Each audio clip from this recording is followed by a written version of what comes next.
Well, good morning. This is Ian R. Crane, and it's the morning of Wednesday, the 11th of February, 2019. And I'm here on the edge of the East Lancashire Moors, Pendle Hill in the background.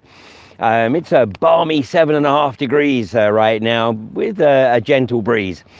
So maybe a day to maybe walk on the lower moorland. Anyway, the title of today's broadcast is Fracked, Fried and Totally Screwed by the Puppets of Global Corporatism.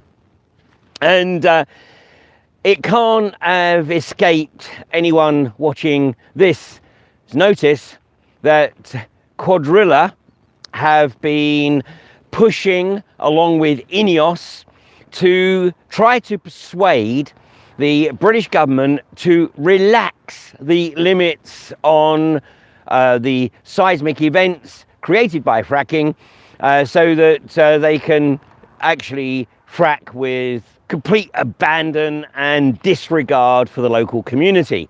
And of course, this revolves around the 0.5 limit at which fracking must immediately stop for a total of 24 hours, and then they come back. Well, what we do know is that Quadrilla triggered 57 seismic events at Prestonby Road between October 15th and mid-December, when they finally triggered a 1.5, which was the level at which Priest Hall was damaged back in 2011 and led to the moratorium on fracking being put in place in the UK.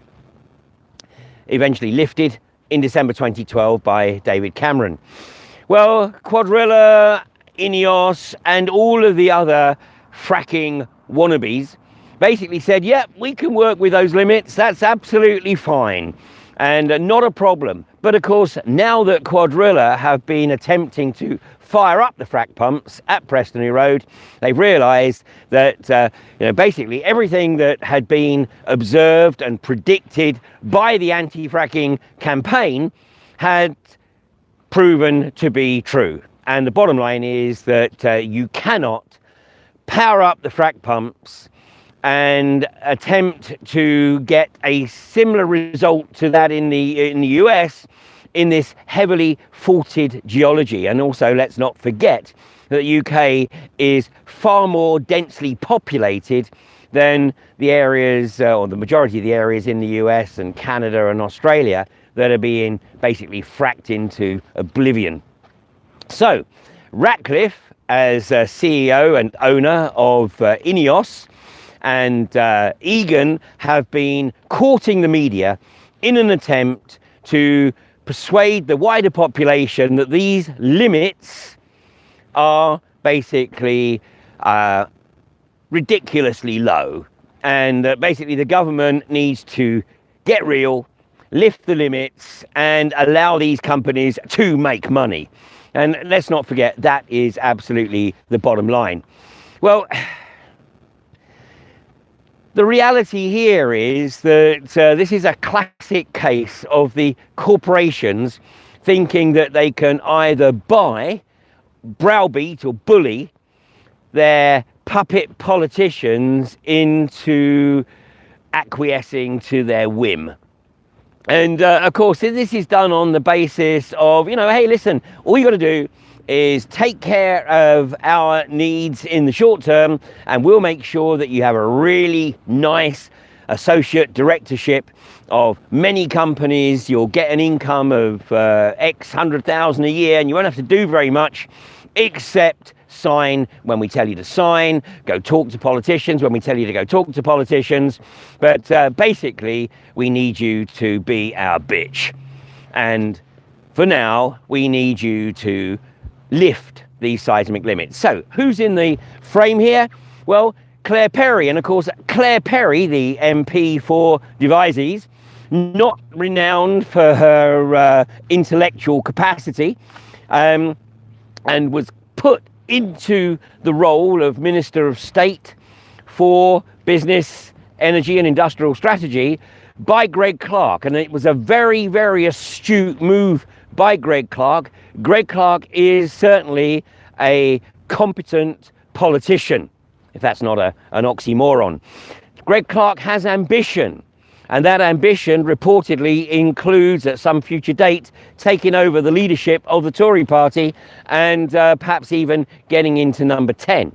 So he puts Claire Perry into the role of Minister of State because she courts the camera, she wants the limelight, and so consequently, if anyone's going to ultimately be the fall guy, it will be Claire Perry, and she won't even realise that she's been set up. Well, Claire Perry has to date held the line and stated that that the limits will not be raised, but now she's started to backtrack a little bit and talking about the science.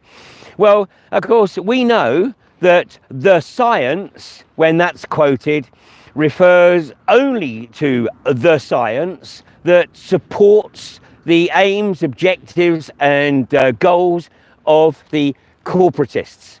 And of course their aim is to literally milk the environment and milk whatever other resources, including human resources, they can in their quest for literally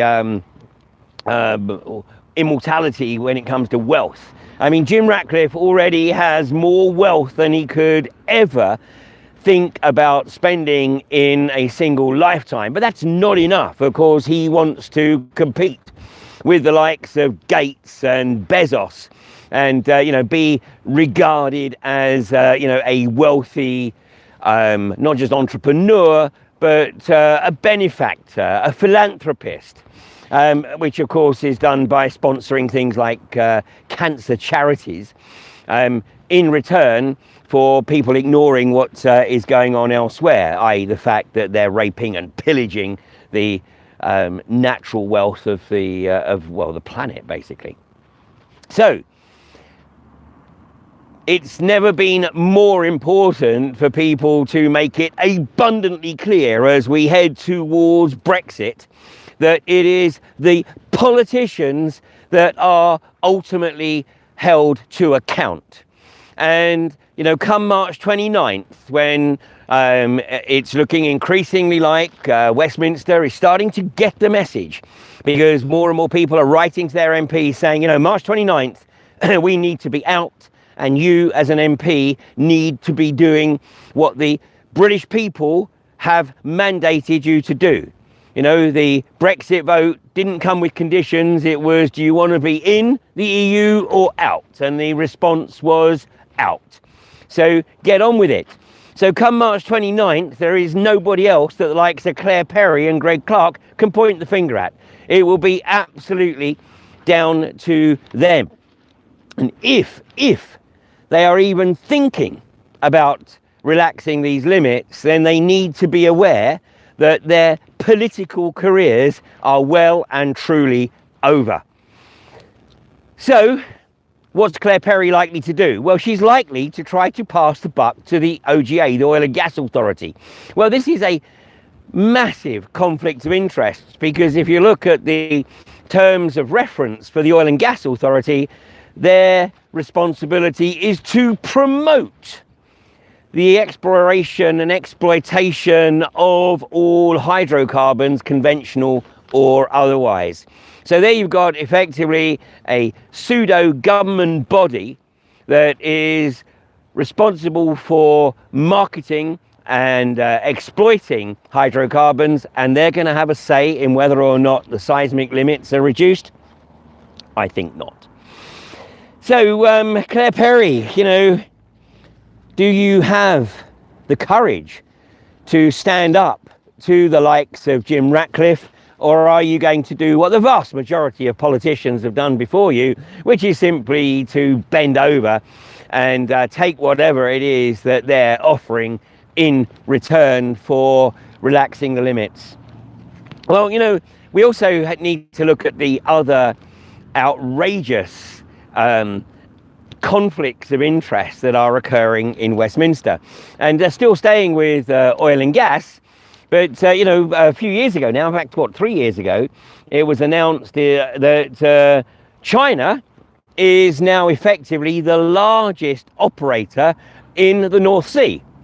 So, you know, when we see Gavin Williams talking about the need to beef up British military capability so that Britain could respond to aggression from both China and Russia simultaneously, you know, this kid who basically goes into his parliamentary office after having completed his paper round in the morning, you know, this kid clearly has no capacity for comprehending the complexities of geopolitics or even geoeconomics.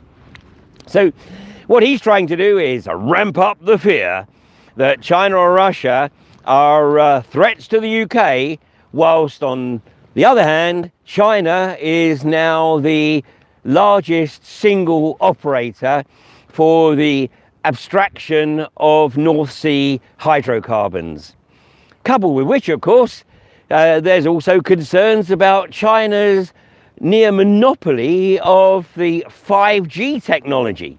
And this is Highway, however you want to pronounce it. But, you know, the US and the UK governments and security services have expressed concerns about the degree to which Chinese technology companies are going to potentially be providing the backbone for the next generation of telecoms and, you know, basically the technology to provide the capability for autonomous vehicles and the Internet of Things. So, you know, make up your minds. Is China a threat? Which it isn't. Is Russia a threat? Which it isn't. And clearly, you know, somebody thinks that it's okay for China, the Chinese National Offshore Oil Corporation, to effectively take ownership of a significant chunk of the UK's energy reserves. So, you know, you decide for yourselves. But the bottom line is that, you know, China and Russia, at least in the foreseeable future, have no desire to extend, not significantly, their national reach beyond what they can do economically. But the US, on the other hand, of course, is a completely different ballgame. So it's a case of, no, don't look at what the US is doing, and the fact that the US is looking to effectively subjugate yet another oil-producing nation, in this case, of course, the country with the most significant reserves on the planet, i.e. Venezuela. Don't look at what the US is doing. Let's focus on what China and Russia might do in somebody's wildest dreams at some future date, and keep the British public in a state of fear and chaos. Well, you know, guess what? It's not actually working.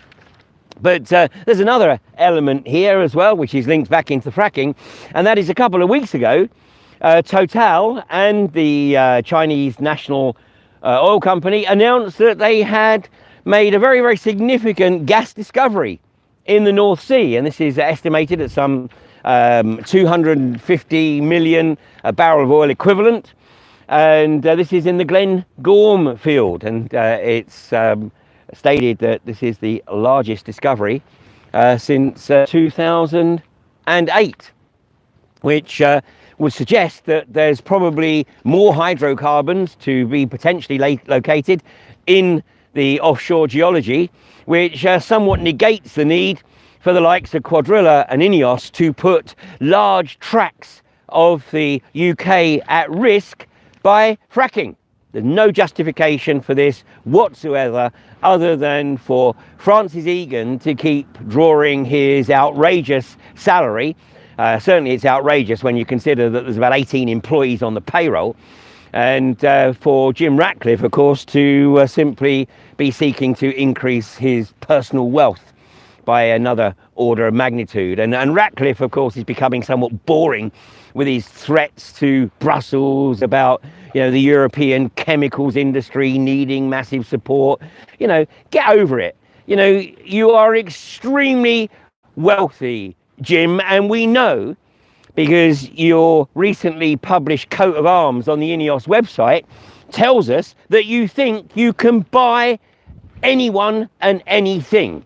And, you know, this kind of narcissistic, sociopathic mentality, of course, is almost a prerequisite for running a global corporation.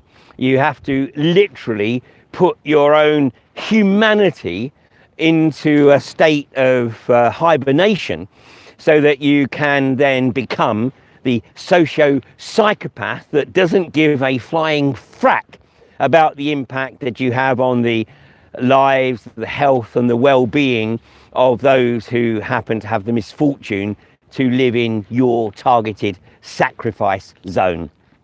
So, you know, as I've made the observation now many times, as we come up to Brexit and, you know, keep the pressure on, MPs are now finally starting to acknowledge, at least, you know, the honest and genuine MPs, or there's a few of them, are starting to acknowledge that, you know, it is the will of the people to get the hell out of the EU and start to take full responsibility for the economy and for the governance of this country. And of course, this is scaring the crap out of the global corporatists, out of the banksters, and out of those who see humanity as nothing more than a resource within their global fiefdom.